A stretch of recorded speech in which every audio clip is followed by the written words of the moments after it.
Right. So just a quick recap in terms of the last session. Now what we are doing is obviously, which unit are we studying? Unit 3. Right, unit 3.23. Okay. So what we did is, this is an interesting unit, is because it has, lots of things that we need to understand in terms of let's put it this way, the content. Lots of things in this particular unit that we have to go through in terms of content, because it gives you a very basic understanding of, what is required to start a business, operate a business, the various functions which are involved in, obviously running the business and business activities. So what we did in terms of our last session, we discussed, what you call the accounting related options. So we were, as you know, we've started off from learning outcome 1, which is about, the types and the ownership of businesses. So types could be private, public sector, different types in the private and public sector. So you look at sole trader partnership. Then we looked at basic objectives of the ownership of the business, the nuances involved in, how do they arrange the sources of finance, what are the factors which affect the business, internal, external factors. And then we looked at, the things which were related to understanding accounting.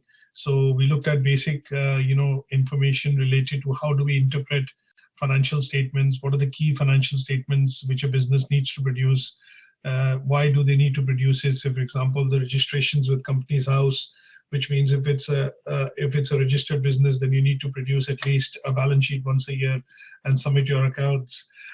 And then we also looked at, what are the key accounting terms and terminology. Now, at this stage, at level 3, we are looking at understanding, the various financial statements which are produced. And once produced, what is the use of those financial statements for us to be able to take a decision on that. And what I did was I sent you 2 handouts, which are essentially presentations, but they take a bit of examples in terms of making you understand the terminology, both from a UK perspective and also when we look at internationally. So here, when we look at ACCA and we look at ICWA, chartered accountants, internationally, obviously some of the terms do vary because of there are different systems of accounting. So we look at GAAP. We look at a system of accounting in the UK. So those were the terms and terminology that we went through in the last presentation. And the handouts, basically also looked at giving you some indication in terms of the formulas required to calculate ratios. And, sometimes if somebody is going to ask you, how do you calculate profit, for example, or how do you calculate your interest?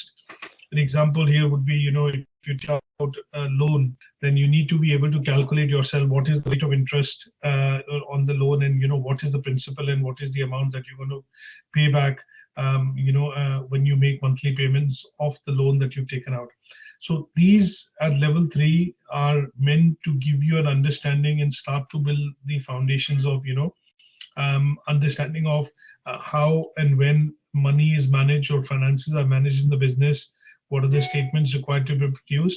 And at some stage, what you also look at is the key bit will be that you understand how to interpret this financial information using these statements. Okay? Right. Now, what we are going to go further and do is, because we are talking about this unit in terms of a business, this particular unit talks about giving you some rounded information about some of the other aspects of the business. So we looked at understanding the structure of the business, the type of structure, organization, ownership, and then the types. Then we looked at a few bits and pieces in terms of accounting. Now, if you imagine a function that when you work within a business, you have different departments, or you have different people taking care of different responsibilities. So you have people in, accounts, you have people in HR, you have people in marketing, you have people in sales, you also have somebody in administration, and to a certain extent, you'll have people who look after the operations or day-to-day running of the business. So this unit talks about, each learning outcome. In short, if you see on the spreadsheet, it talks about a particular function or a department which is an absolute must requirement for running a business. So we've looked at the types, we've looked at accounting now, and today we are going to look at, how do we look at working in teams within the business, how teams are formed, how do you motivate your staff or your people working within the business, the different leadership styles, and what in general are the tools and techniques which the owner, for example, if it's a small business, the owner will employ to keep its employees motivated, the incentives or the perks given, which will help drive the organizational goals and objectives forward. So in essence, what we are going to add today is basically look at covering giving you some understanding in terms of the learning outcome forward. And this will tend to deal with things like motivation, leadership, differences between manager and a leader, and then what are the stages and why do you promote team building or team working within the organization. Is that okay? Right. Yes. Because in general, when we look at human resource, when we look at different type of resources, there are different types which include physical resources, infrastructural, technological. You look at finance as a resource, but one of the key resource that we look at, in general, is the human resource. And when we say human resource, this is one of the most important resource because it has got the ability to control and work and direct other resources. So what we want to be able to do is understand from an organizational perspective, when you run a business, when you run or if you're a part and parcel of an organization, why are you asked to work in teams? Why are there situations sometimes wherein you have to lead or be in a leadership position? And then what are the differences between a leader and a manager? And those will then address a few set of tasks that we are looking at associating with, the learning outcome board. Like stages of team development, we look at a particular framework called Tuckman's model or a Belvin's model, because these are two important, people who did a lot of research in terms of looking at how teams are formed. If the team is being formed, what are the stages they go through in terms of forming of a team before they work in harmony, or when different members of the team actually understand each other and they're able to work together to achieve a larger goal. And then to a certain extent, what we also want to be able to do is do an activity wherein you and me will basically look at analyzing some of the skills that you have through the route of doing a task. And that would involve, understanding what are the basic traits that you show to be able to work within a team. There are lots of skills and lots of, things which basically make you a team player. So in some cases, not everybody has everything or every type of skill, or things like negotiation, things like networking. So we will look at some of those skills by doing an audit, and that audit will help you understand, if you were to be a part of a team, what are your strengths, what are your weaknesses, what are the areas that you can actually work and excel in, and what are the areas that you need to work on to be able to improve those areas, so that you can be a successful member of a team, or contribute more in team when you work in general within organizations. And then towards the end, we will look at understanding motivational theories. Now, there are lots of motivation theories which over the years the scientists, psychologists, and authors have created. And what we want to be able to do is understand these theories of motivation and how they are kind of applied in organizational context. So sometimes you will see, just a brief example here, sometimes you will see that if you are working within the frontline sales or at the shop floor, you need incentives to be able to motivate the staff. And that is where the manager would probably say, okay, there's an award for, say, there's a certain financial award today if you're able to close that many deals, or, close those many cases. Sometimes you work in a call center and you see that if you get 2 or 3 leads, which translate into some sort of a business, then the floor manager would actually say, okay, you can take the rest of the day off, and that's a paid day because you've done your job in terms of being a part of generating those leads. So motivation differs at different levels of management, and to a certain extent, the sales manager cannot have the same thing from his boss, wherein he says, okay, I've generated 10 leads today, can I take a day off? No, his targets and goals would be slightly different, and he will need to look at achieving those goals before he gets a slightly higher incentive rather than just a half a day payoff, paid day off or things like that. He might be in line for a bonus. And similarly, when you look at the owners, or the managing director of a business, he might not be motivated by a small incentive like a bit of a bonus or taking a few days off on a vacation. He might be more interested in gaining a dividend or achieving a dividend which the board will approve, depending on the profitability of the company. So we look at these motivational theories today. If time permits, this is slightly a larger learning outcome, so we might have to do 1 or 2 sessions. But if we get the time today, then we'll study some of these motivational theories to understand how their application is done, and then what are the different styles of motivational theories, and when and how they are applied. And related to this is what we will look at also studying leadership theories. So there are different types of leadership theories. We'll dwell into it and then also try and understand the differences between a leader and a manager. Is that okay? So ask me questions where you don't understand anything, and what we will do is take a pause and obviously look at that with an example or maybe a bit more detail. Now, why do you think people need to work in teams? People work in teams because it's a big task that needs to be done. Everyone needs to work together to get it done. That's correct, yes. So sometimes you will feel that tends to happen is that if there is a larger objective, or if you're a part of a project, or if you're doing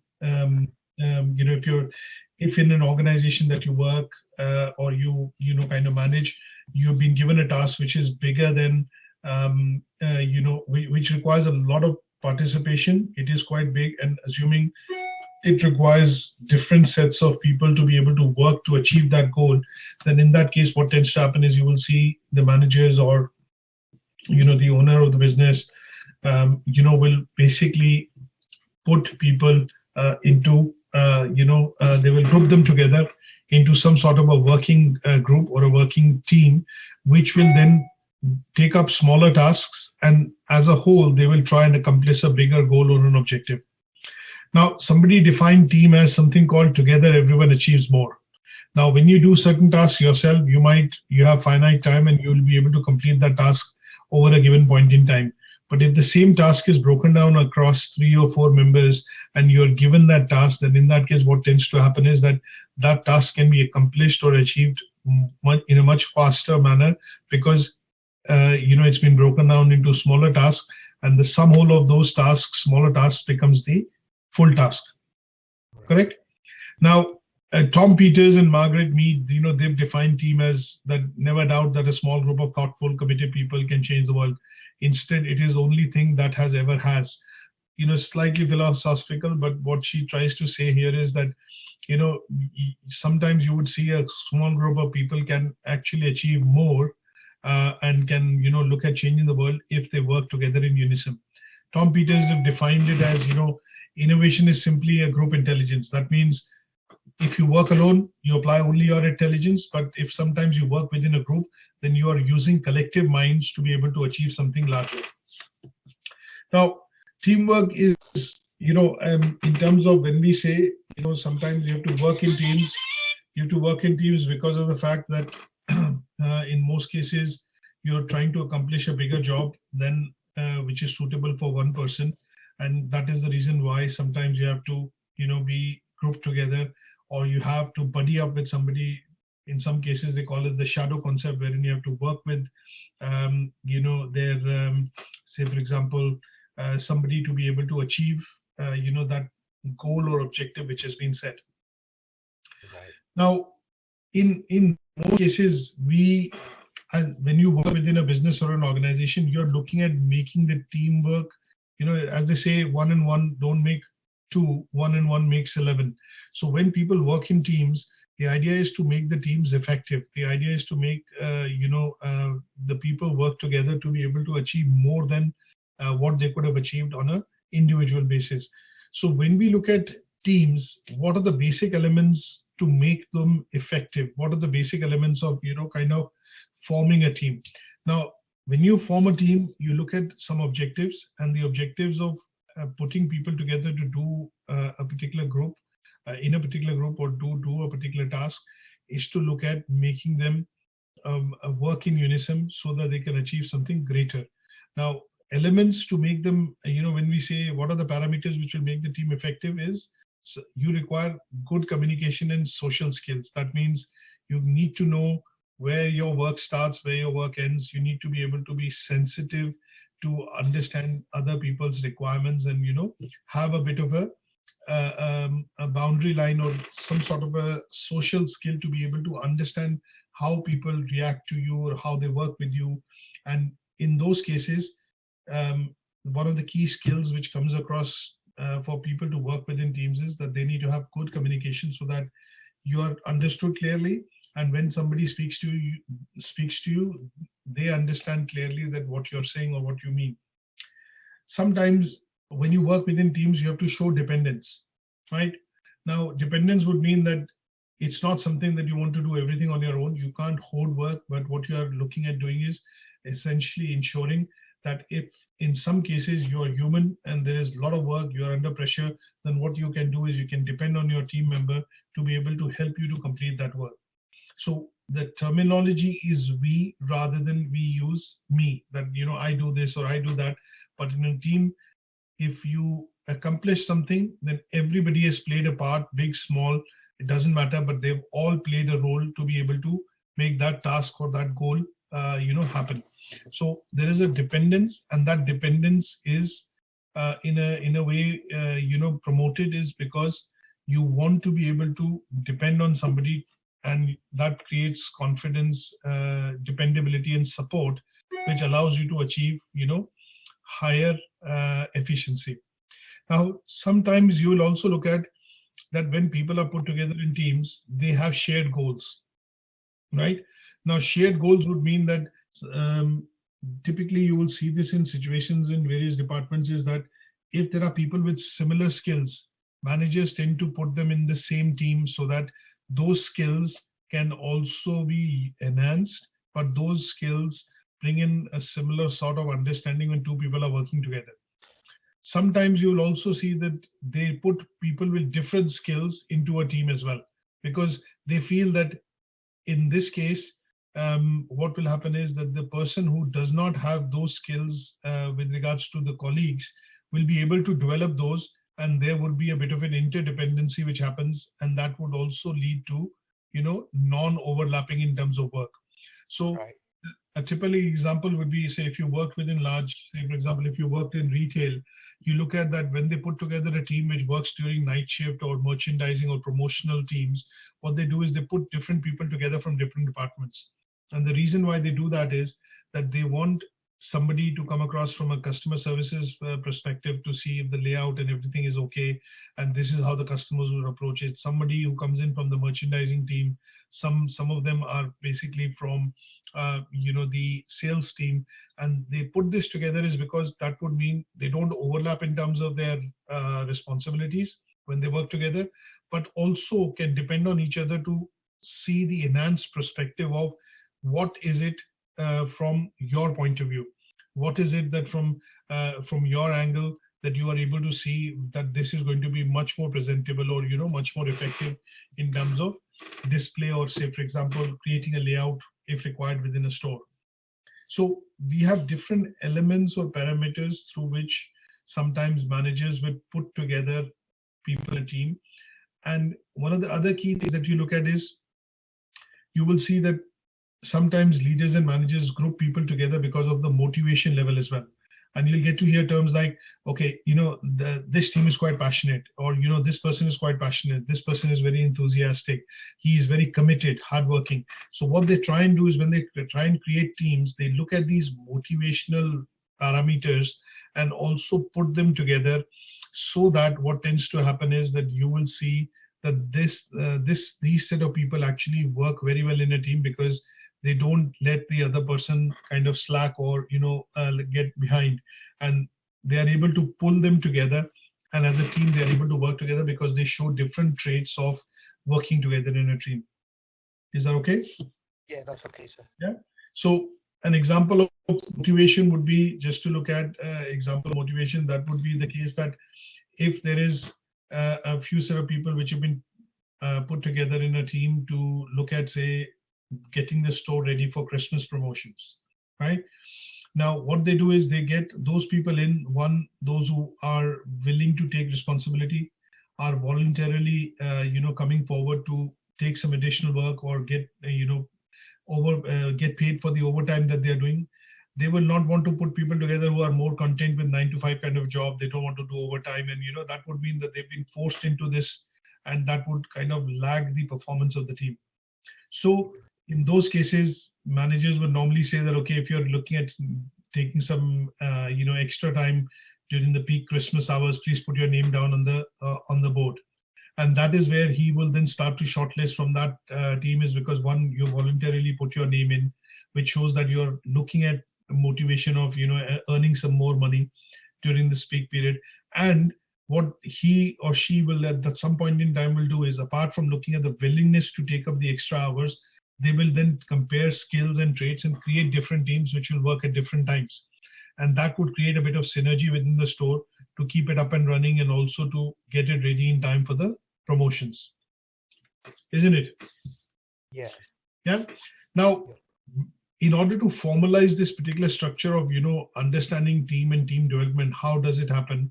We will look at two particular models. One is basically Tuckman's model, and this particular model was actually created in terms of team forming. Tuckman as a person came up with this particular model, and it talks about 4 different stages of team development. And when you look at the 4 different stages, he kind of studied, did an experiment, and then came up with these 4 final stages, because he thought that each of these stages is very important for the formation of a successful team, or for the formation of a team which can work in a cohesive and also achieve some meaningful objectives. So he came up with a quadrant which is basically talking about 4 stages, and it starts off with the first stage, which is a forming stage. Basically, in the forming stage, what he talks about is that here, when a lot of people are put together into a team, they do not know the other person quite well. They are not unaware of the characteristics or skill set of the colleagues who are coming together in a team, and their dependence on the manager or the leader who's putting this team together is quite high. So sometimes what happens is, in a situation wherein you're asked to volunteer, a lot of people will raise their hand, but one of them raises their hand, the other one looks at it and then says, okay, yeah, if he's raised it, I think I can work with him. He raises his hand as well. And sometimes you see that is where the team formation, actually elements of team formation start to happen, because you see a friend of yours raising a hand and wanting to be, so you also say, okay, because he's in, I'm going to go in as well. So here, what tends to happen is you are coming into and opting in to work within a team without having to know the roles and responsibilities of what you'll be entrusted with. But you clearly know that when you see the other person, and when you work and understand why the team is being formed, you are still in a positive mood or in a positive frame of mind to work within the team, because you feel that I can contribute and work with some of my colleagues who are coming together to do this job. There are lots of questions in your mind, you're uncertain, but at the same point in time, you're sure about certain things, is that if given the opportunity, you would be able to, kind of work together and be a part of this, particular team. So forming is basically considered as the first phase of putting together a team. And this is something which you will see kind of brings in a lot of people, but they have a lot of inhibitions and a lot of questions at the initial stage, because they are very unsure of their roles and responsibilities. Okay. Now, what tends to happen is, in the second stage, you will typically see that once you've got together as a group, what you will get to see is that you try and then get to know each other. So sometimes what happens is, when you've been put together in a team, or you've been asked to come and sit here, imagine there's an activity which a teacher of yours is doing in the class, and he says, okay, I'm making you in group 1, you 4 in group 2, you 4 in group 3. So what tends to happen is, you get up from different places and come together and sit together. What you say is, okay, you introduce yourself and you say, okay, hi, I'm so and so. and this is what I would like to do, or these are my strengths and weaknesses. So here, in short, what tends to happen is that you try and make yourself self-aware, but you also try and introduce yourself to the other members in the team, and then understand what role you can play in the team. So there's a bit of a struggle which could happen in terms of, sometimes when you look at football managers and they're trying to put a team together, most managers would not look at buying or maybe bringing in players in the team which will work all in the same, positions. So they bring in players who can work, as forwards in the midfield, and those who can work as defenders. But if there's a bit of an overlap, that means that person, when he picks the team up, will be sitting on the bench as against, or will be watching the match from the bench as against, being a part of the team. So here there's a bit of an aggression which comes in, wherein each member flexes the muscles, by trying to show and make the others aware in terms of what skill sets they have, how they can basically be useful when they work as a part of that team. And this could have, the negative drawback could be that in this case, what could happen is that it could lead to a lot of disagreements, or you tend to dislike some of the members. But because you have just been put together into a team and you don't know each other quite well, the reason of explaining your competencies, your skill set, and your experience to others allows you to open up. But this opening up can also, in certain cases, lead to conflicts, is because if you assume that I'm going to be taking this role and somebody else is also looking at taking up that role, then in that case, this can lead to a bit of disagreement. So sometimes you will see that there are disagreements which happen, and these disagreements then need to be resolved by the team leader. Okay. Now, the third stage is something called the Gnoming Stage. The Gnoming Stage, as the word says, Gnoming means everything will return to normal.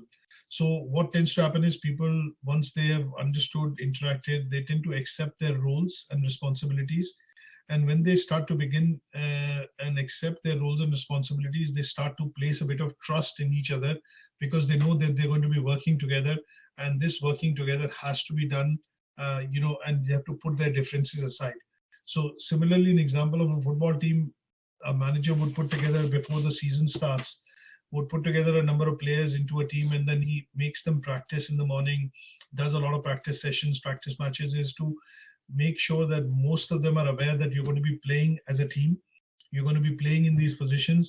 And for you to be able to play in these positions, you have to understand the nuances of what the requirements of the other, members of the team are, and what could trigger them off in a positive way, or what could kind of offend them, and those have to be understood. So at some stage, after a bit of practice sessions and number of matches and things like that, most of the players, then they become comfortable, and this then allows the team to function, get into a stage wherein it starts to function kind of as a team. So each member understands the role, each member basically knows where the job starts and where the job ends, and they generally tend to respect each other in terms of these skill sets and the areas in terms of experience they have.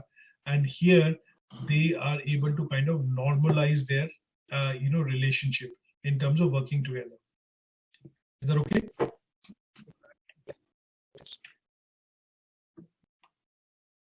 The fourth stage, according to Tuckman, was the performing stage. That means each of the team member understands everything, and they are able to then build a network within the members of the team itself, that they are able to work together. And because of this working together, they are able to perform and take on, tasks which individually any one of them might not be able to take alone. But because they are a part of the team, and they understand the nuances of working together, they know the ins and outs, they know the drawbacks and the limits to which they can stretch the other member, and they have done away with most of the disagreements. So then in that case, what happens is they have come into a stage wherein they are able to perform. And this performance, because they are performing well, that means they gel well as a team, they understand each other, there's harmony within the members of the team, is basically called the performance stage, performing stage. Is that okay? Yes. Now, towards the end, when the initial the research was done, Tuckman only came up with 4 stages. But after, a bit of refinement of this particular theory in terms of team formation, in the early 1970s, they added on a 5th stage to the Tuckman's original model. So that 5th stage was called adjourning. That means at some point in time when the team is disbanded, you come together. For example, a project is being done. Let's look at the project, which is a company is moving its office premises from one location to the other. So what will happen is, because it's a big move and it happens in, say, once in so many years, the managing director is asked the key people within the organization is to form teams. So what he said is various departments will be various teams like finance, marketing, administration, engineering. They'll be all departments, and the movement of these departments will happen together. So once the whole office is moved, you'll go through the process of, I can't do late shifts, I can't do this, I can't do heavy lifting. But at some stage, once everything is done and the office is moved to a new location, this particular additional responsibility was trusted to the teams will have to be disbanded, because the office has moved and you moved into the new office. All the departments have again been set up. Everything is back to normal. So there's no requirement of now relocation. So this means the disbanding of the teams created to ensure that the relocation of the office happens smoothly is done, and that process is something called adjourning. So that means at some stage, once the job and the goals have been accomplished, the teams are going to be kind of disbanded. That means they're going to be dissolved, and that stage is basically, or breakup stage is basically called the adjourning stage, because that would mean that the activity has been completed, and because of which the teams have now been disbanded or broken up, right? Imagine a simple situation like a product launch. So if there's a new product launch happening, a new product being introduced, what tends to happen is they bring together a number of members from the engineering team, production team, sales team, operations team, and they all work together to create and launch the product in a particular market. So some of them will work together, but after the product has been launched and it's become stable, say for example a soap which has been launched in the market, and the advertisement campaigns have been rolled out, the production is now going fine, the demand and supply is stable. At some stage, what will happen is different people from different departments would come together to work as a strategic team to launch that product, because they worked on every aspect of the product before being launched in the market. Now can go back to their own departments and continue work. So for example, the engineers will go back and start to work on a new formula of soap, or look at new research and things like that. And that stage would be nothing but adjourning stage. Okay. Right. Now, in order to understand, there's another model that we will look at, and that is Belvin. The reason we look at Belvin's model is that Belvin kind of, after a lot of recent experiment, actually came across with 14 different types of members in a team. Right? He basically attributed that if you to form a team, what tends to happen is that the team is put together on the basis of roles. So he classified, kind of advocated and classified the concept of something called team roles. And here, what he spoke about was that there are people in the team which play a specific role, and that's the reason they are a part of that team. So here, if you look at an organization which is working and producing goods and services, is working together on the basis of, people who have different roles within the organization. So managing director's role would be to set the vision and, set the targets, provide the funds and the applicability of those funds in terms of promotion and other bits and pieces. He can't be expected to do the accounting job. He can't be expected to do the sales or marketing job. He is not going to have the time to be able to do any other role but to make sure that enough funds are available, finances are managed, and also the company is continuing to work. He will need to do reviews so that he is, at some point in time, is hands-on with the performance and how the performance of the company is happening. So if you ask him to take another role, that would mean that at some point in time, the work that he's primarily responsible to do will suffer because of too many diversions. correct? You look at a house, you look at your, say, for example, let's look at a situation personally at home. What tends to happen is every member of the family has a specific role.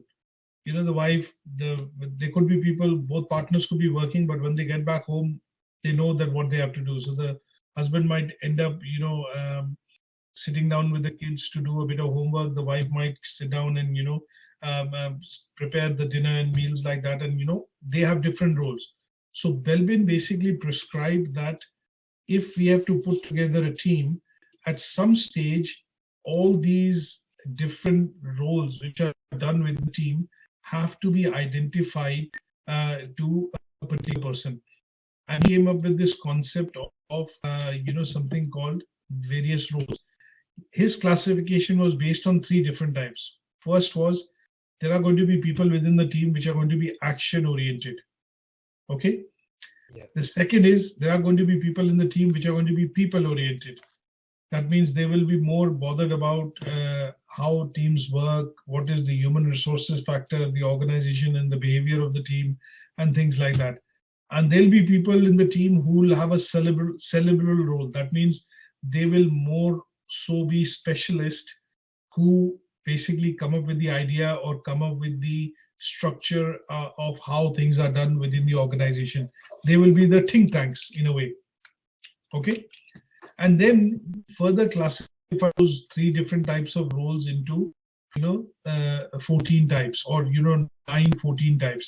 So if you look at Belvin's, you will come across this terminology wherein we'll talk about the 9 different types of Belvin's roles, and these are sometimes put into practice because when you join an organization, what they do is, sometimes you would have heard a term called, we want to bring in individuals who are synergistic to the goals and objectives of the organization and end up not disturbing the apple cart or the structure of the organization, right?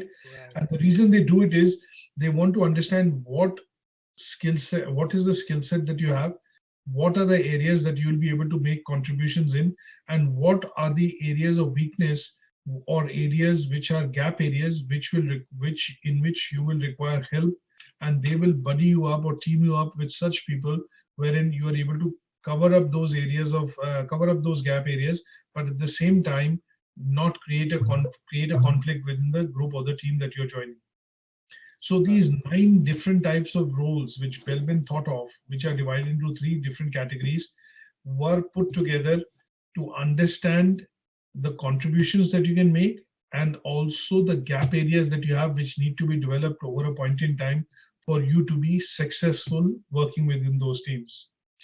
And these areas, as action-oriented roles, that means people could be termed as shapers, implementators, or complete finishers.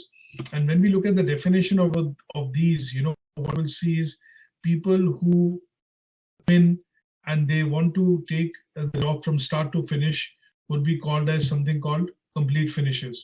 And this is a task. So this is particular handout which you see on the right hand side is basically explaining the Belvin's model of team roles. And on the left hand side is a template that I'm going to send you. Then what you have to look at is, hypothetically think of the members in your team. It could be members in your house, and you have to look at them, asking them to think of the roles, and at that same point in time classify themselves. Where do they fit in?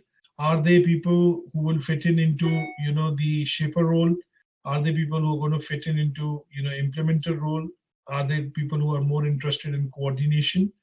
Sometimes you will see people in the team which like to shape things up. That means they get quite worked up on the fact that, okay, this is not right, that is not right, and we need to get this right.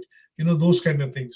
There are people who will look at always monitoring and evaluating, saying that, okay, yes, you're doing this, but you're not doing this from properly to be able to do it and achieve this objective. So they always look at benchmarking or evaluating or monitoring.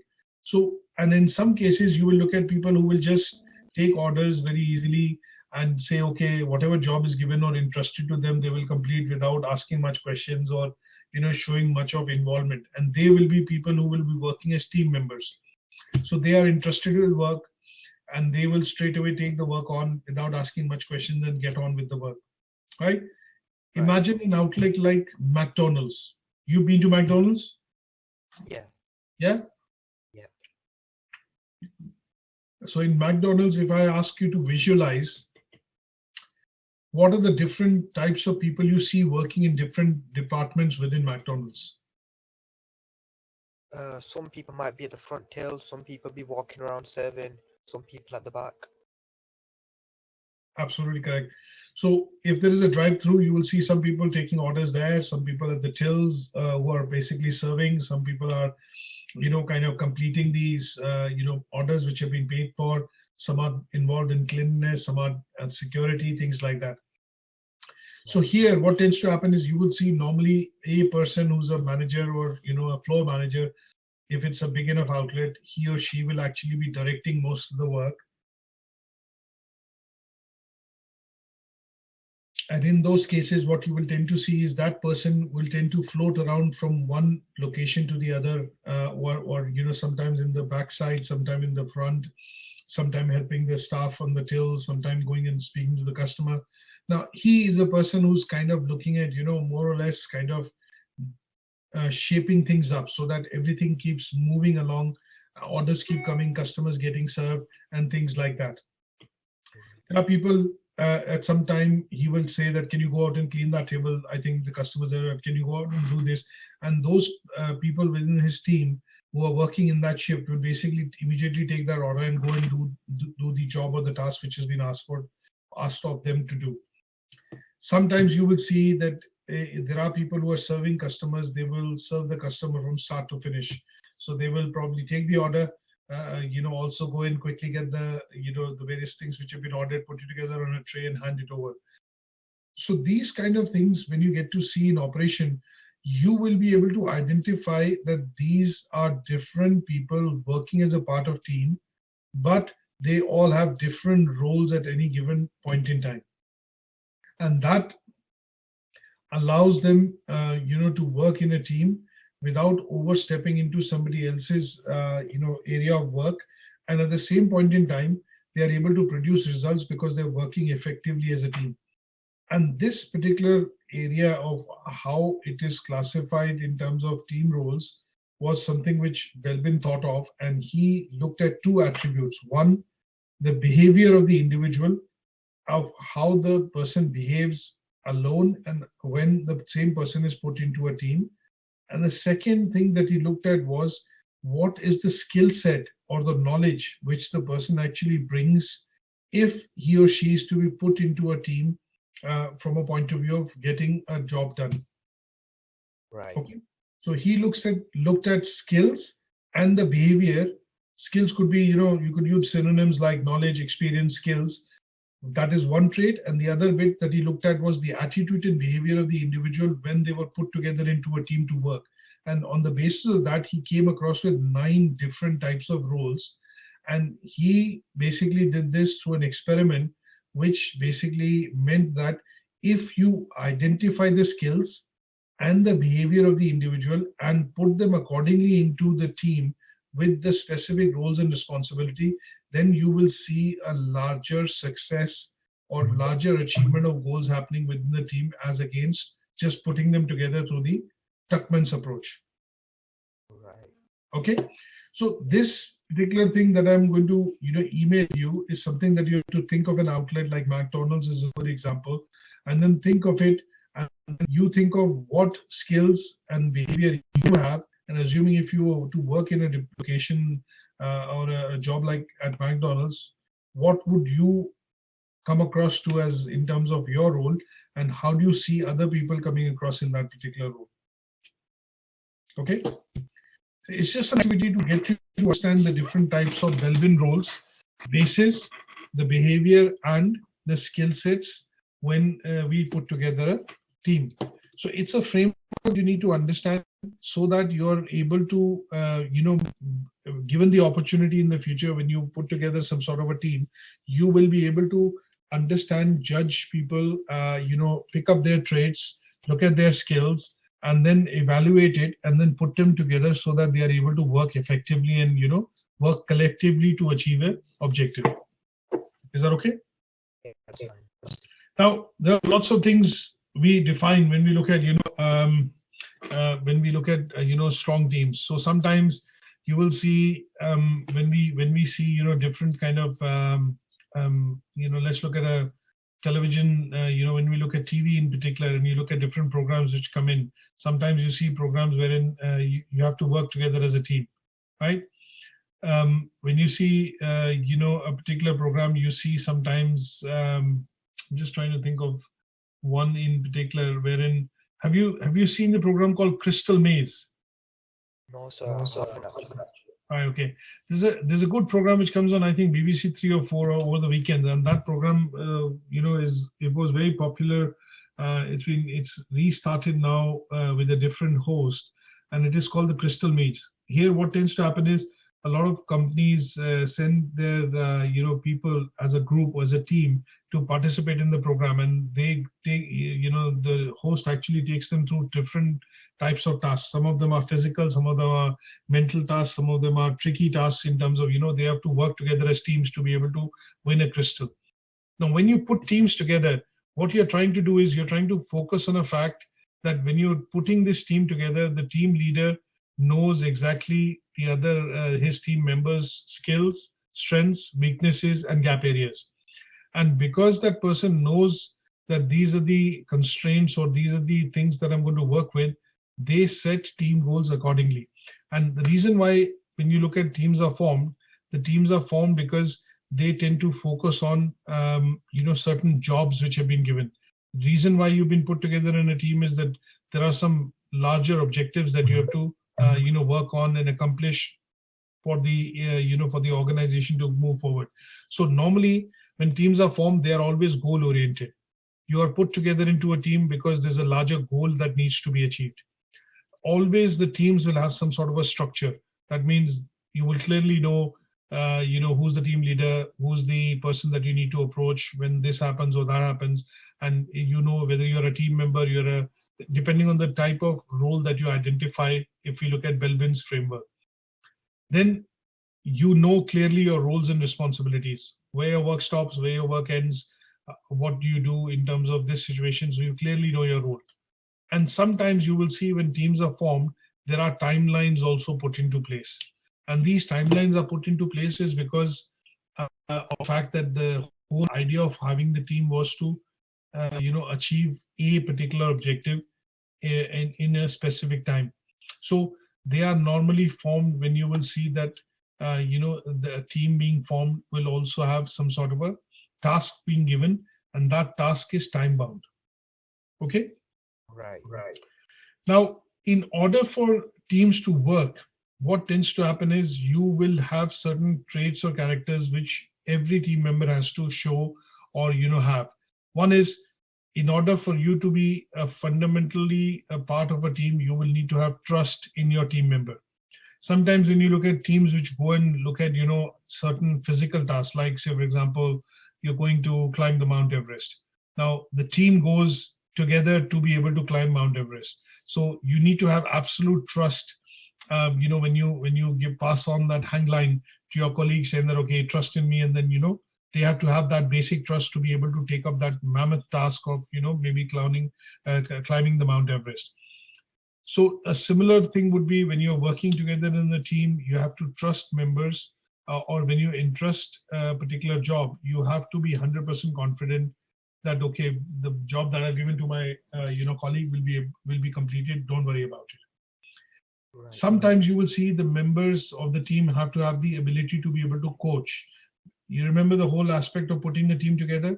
Sometimes you put teams together because they have different skill sets, and the gap areas could be people get the opportunity to pick up skills and traits because they don't have them, and that concept is the concept of coaching. So you have to use your skills, experience, or knowledge, and also you should be able to help those gap areas be full, kind of covered or completed by using the concept of coaching. That means you have to teach others sometimes, and lead by example to show how these things can be done. Sharing of information, self-explanatory. That means you can't hide things from each other when you're working within teams, so that everyone is in the same plane, is on the same plane, as we say sometimes, is because everyone in the team has the same set of information. you have to have flexibility, and in some cases, when I say soft skills, you have to have good manners. So that would mean you have to be courteous, you have to be polite, you need to know clearly when you're stepping on somebody else's toes, and when you're crossing the line. Those things have to be a basic skill set of knowing that you're a part of team. Now, some of the other slides look at the bits and pieces of what we discussed, that why do teams come together. So look at communication. We talk about some of these things in a bit more detail, and these are things that you can just go through in the slides when I send this across to you. Yeah. The other bit which I'm going to come to with regards to very briefly is looking at different leadership styles, and what is leadership, what are the different styles of leadership, and in some cases at some stage what we will look at is understand what different styles work in different types of teams, right? So in terms of leadership styles, let's look at defining what is leadership. What is a leader? What do you think is would you think you define leader?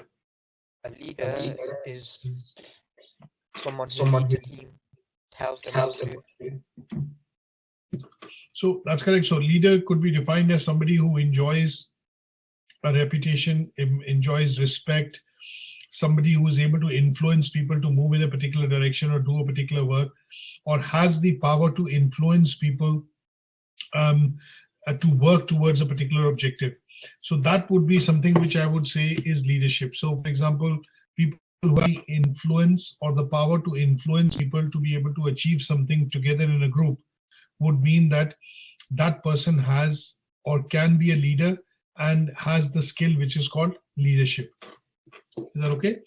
There are different definitions of leadership. So the idea is somebody who's in a position who can actually move people together into a direction or into a single direction wherein they are able to achieve things for a greater good is something which will be defined as leadership.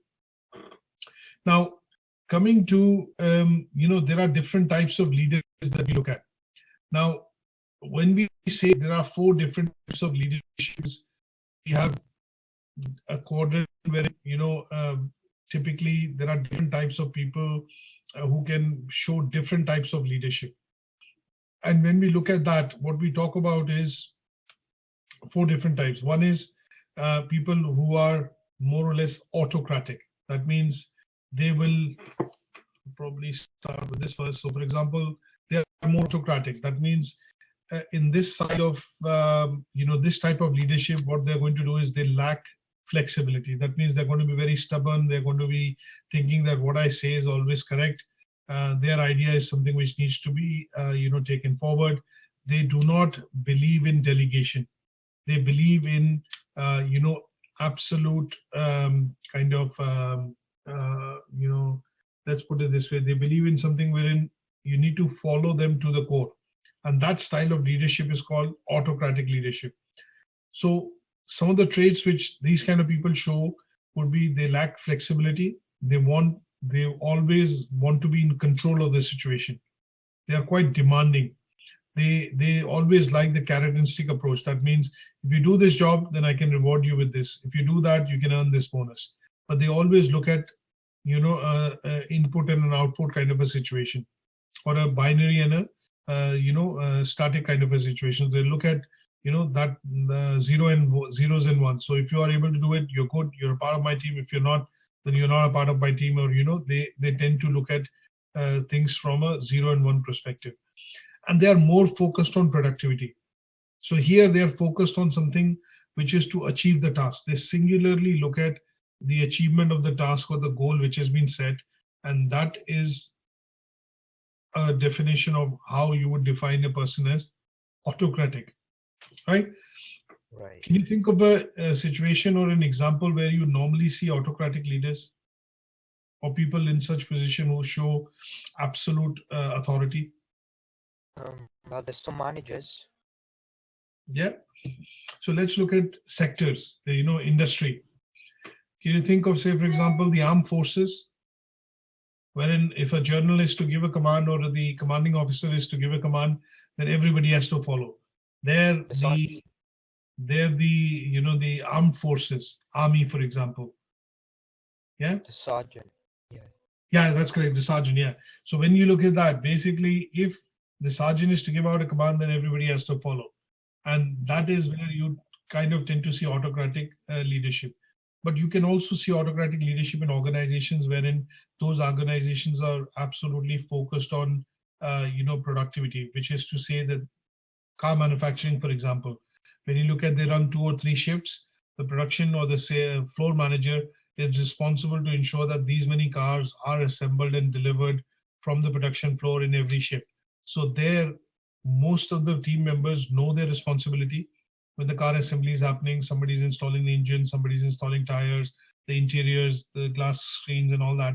So they know most of their functions. They work in and out, but they clearly seem to know what they have to do in how many minutes or seconds they have to finish that job, and that together then becomes to a certain extent an example of an autocratic leader, because they believe in absolute control, and they also believe that whatever said and done, the the production line cannot stop. The cars have to roll out, and at the same stage, what they look at is that their job is to ensure that those many number of cars are actually produced without any delay or the lower number, basically no problems. Right. We look at the second style of leadership, which is called laissez-faire. Laissez-faire basically, is a style of leadership wherein you will see that the leader actually leaves, the part of responsibility to the team. Now, laissez-faire is a French word, and it means let's do, basically. So here, the manager or the leader actually has the inclination or the tendency to say, let's do it together. Let's do it. Rather than always taking the me approach or the individual approach, the person or the person in this leadership position basically looks at, let's do it together kind of an attitude. So here, he at some stage is a leader who lets his team take the decision, and he leaves them alone after giving the job. So you will see this in a situation wherein in some cases, when you look at the traditional retail stores, you have a morning briefing with the general manager or the director of the store, and once the responsibilities and the roles have been allocated for the day, what he tends to do is he tends to leave the employees alone, isn't it? You're given the tills today to cash in, you're given the merchandise department, you're giving the the sales floor, you're given the finance, you're managing this. But once he delegates those responsibilities, you are more or less on your own. Until you have a problem, you won't go back to him, isn't it? So he lets you get on with it because he believes in the fact that people are to be empowered, and people, if they are left alone, can do their jobs without much intervention. So here, in effect, what he does is when he gives you the responsibility, he kind of abdicates the responsibility of running that as a particular role, and he leaves it to the team to do it. Yeah. Is that okay? That's fine. Then there is something called a benevolent leader. Here, the person is very people-oriented. That means he is more or less, more worried about the welfare of his people, the welfare of team members, rather than focused on the overall objective or the job which has been given to achieve in the team. So here, the person is more bothered about, working together in a team and the welfare of his team members. So he or she in this position actually assumes something called a paternalistic role. That means a big brother kind of a role, and they are more concerned about the well-being of the individual and the team rather than the overall achievement of the objective. Right. Okay. So when we look at and the last style, if the reason why I've looked at these four is we've classified them onto the type of leadership. So here we've plotted them across on two aspects: one, concern for people, and concern for productivity or concern for the overall objective that the team has been formed for. So as you could see, these four different types of leaders. If you are laissez-faire and benevolent, you are more concerned towards in terms of your members, in terms of the team members. But if you're an autocratic or say a Z type of a leader, team leader, you are more focused on the objectives and the goals of the organization for which the team has been formed. Right. So the last type that we look at, the Z type, is this particular person tries to create a balance in terms of both the concern for the people, but also for the concern of the organizational objective.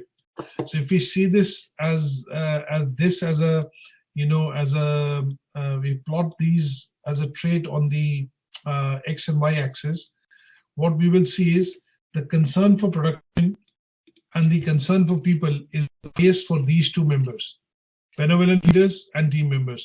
But because the team member is being stretched out, that means if I look at the X-axis, it is more, concern for production and more concern for higher concern for people.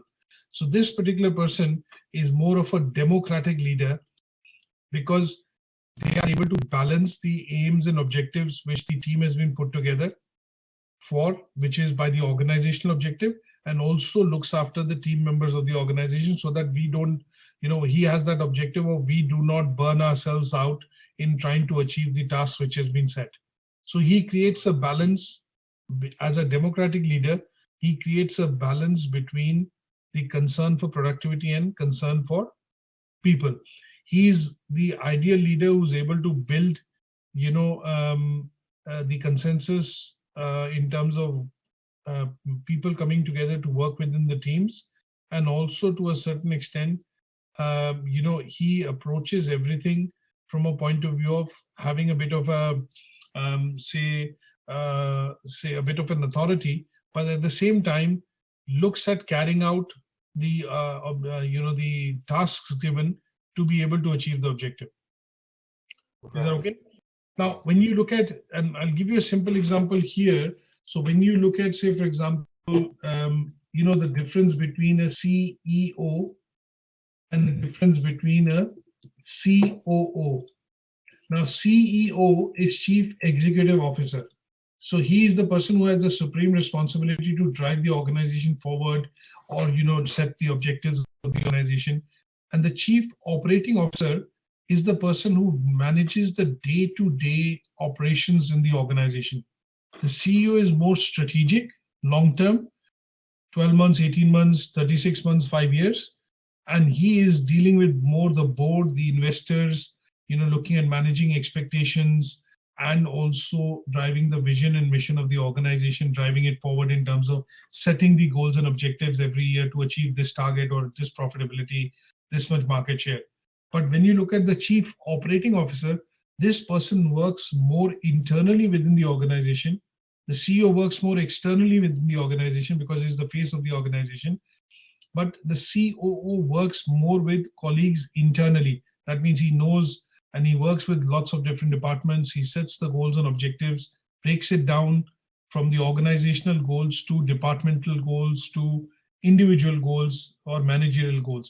And he is more concerned about putting the team together to be able to achieve those objectives, rather than having the team to disband and, not achieve the objectives, because his role is more internal and he has to be more democratic to be able to understand what the organization wants, but at the same time, he knows the ins and outs or the gap in the weakness area and the strength areas of his team to be able to put them together to achieve that objective.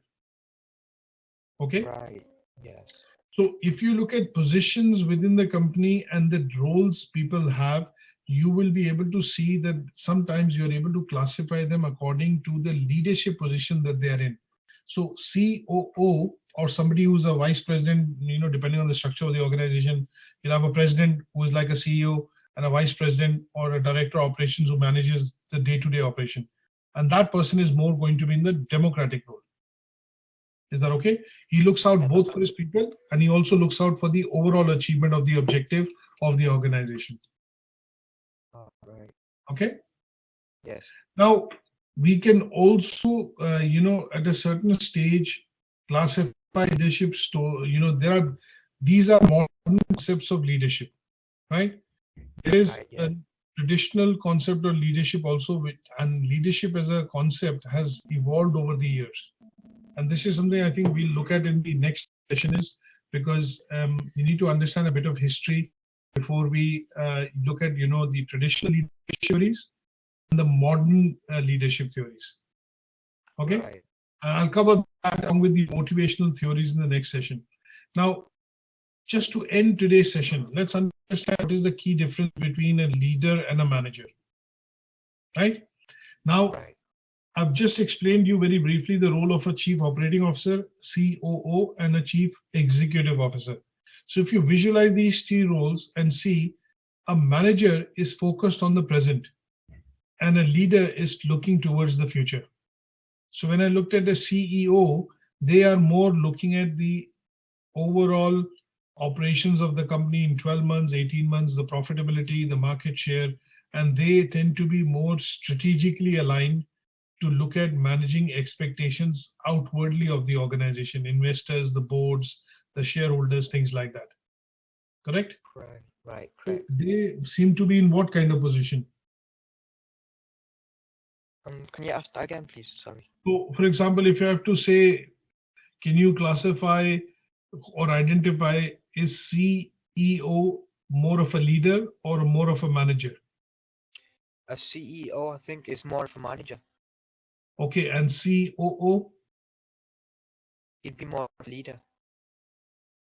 Okay, I think if you recall what I've said, the CEO is more externally focused and looks at long-term perspective, defining the vision and the mission, sets the targets up, deals with the expectation of board, the stakeholders, the shareholders, and in general is looking at, qualitative things or targets like market share, net profitability, return on investment, expansion of the organization into different geographies.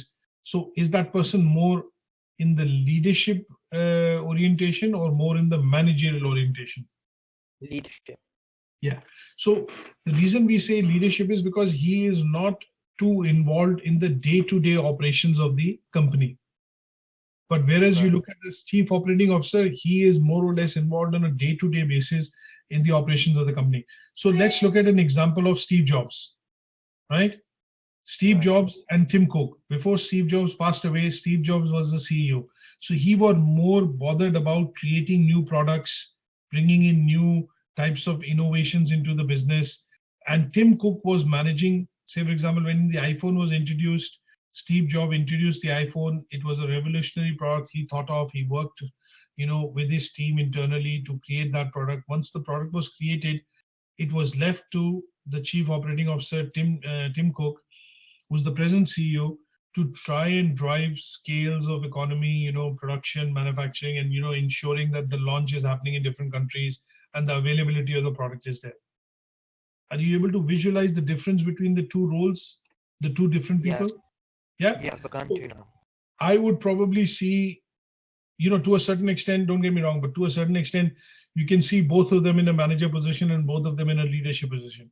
But if you have to identify them looking at the skills and the traits and the functions they did within Apple, both of them, you would more say that Steve Jobs was a visionary and more was the CEO of the organization.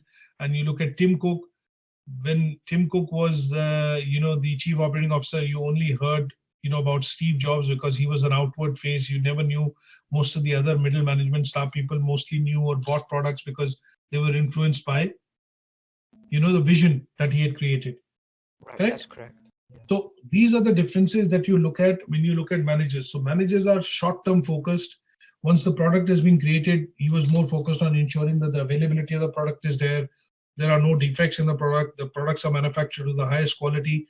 And that was the role of Chief Operating Officer, Tim Cook, ensuring that, the supply chain, everything is working well. And when you look at leadership, he was more, Steve Jobs was more in that position because he was looking at introducing a new product, one after the other and bringing in new streams of revenue coming into the company. So first he introduced iPhone, then iPod. First was the iPod in 2003, then came the iPhone in 2007. Then a lot of us called the iPad when it was introduced as iPhone on steroids to a certain extent when we joked, but he came across with a bigger form factor after a lot of research saying that, okay, people would prefer to have a larger screen and use the same functionality. And he created a segment called tablets, which was never present, or it was present in the form of laptops, but never present in the form of something which had no keyboard. So he was more of a visionary, and he was more in the leadership position because he created some of these unique product lines which were never which never existed in the industry before, isn't it? Right.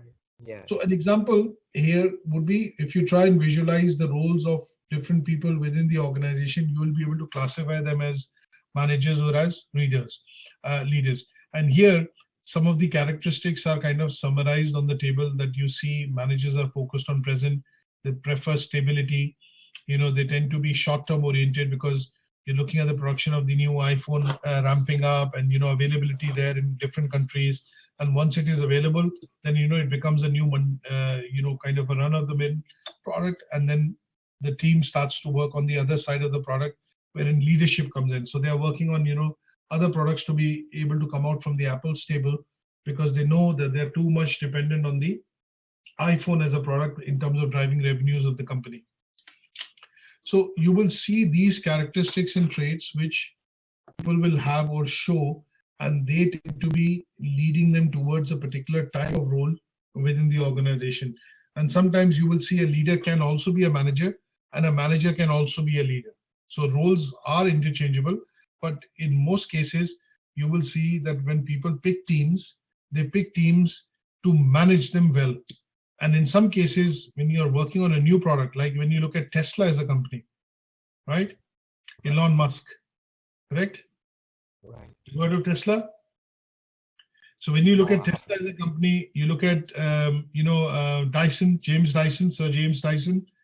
Yeah. A couple of weeks back, he was in the news that obviously they've said that they're working on the first kind of electric car built in the UK. By 2020, they want to launch a car.